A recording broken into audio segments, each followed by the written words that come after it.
Ê, đung đưa cái chiếc gió hộ cái. Rồi.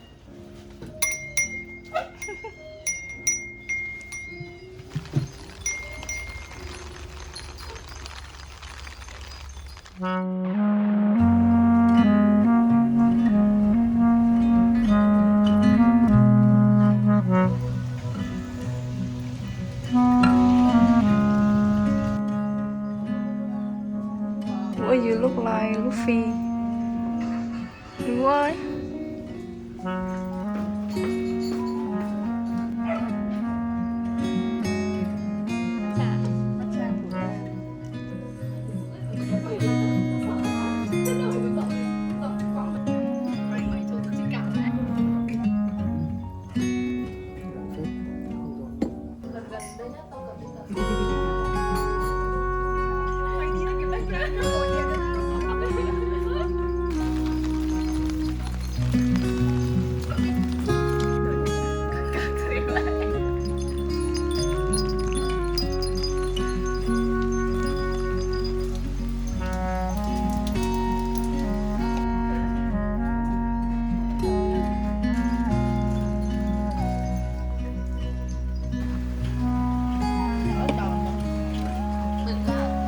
Vòng nào đấy?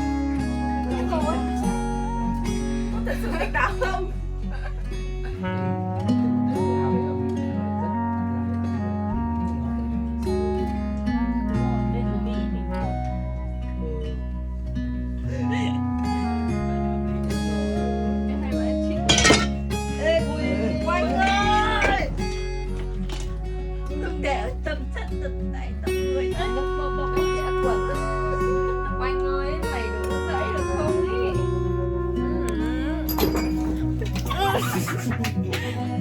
Thôi là tiếng Anh chứ. Anh em tất cả mình thấy còn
Cảm ơn ạ.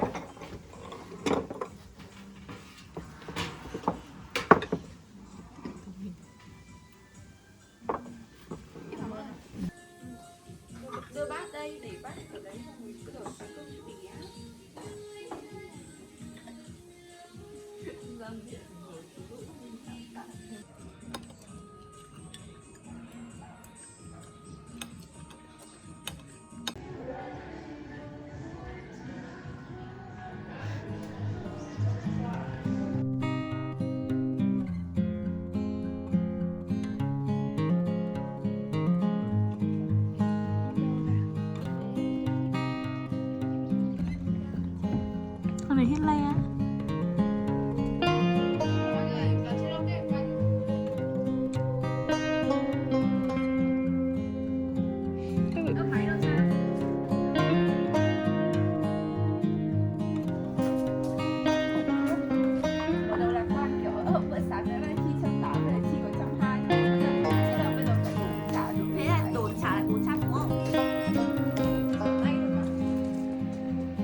I thought I saw your face today, but I just turned my head away, your face against the trees. But I just see the memories as they come, and I couldn't help but fall in love again. No, I couldn't help but fall in love again. I saw it glitter as I grew and loved it. Why I never knew. I thought this place was heaven sent, but now it's just a moment.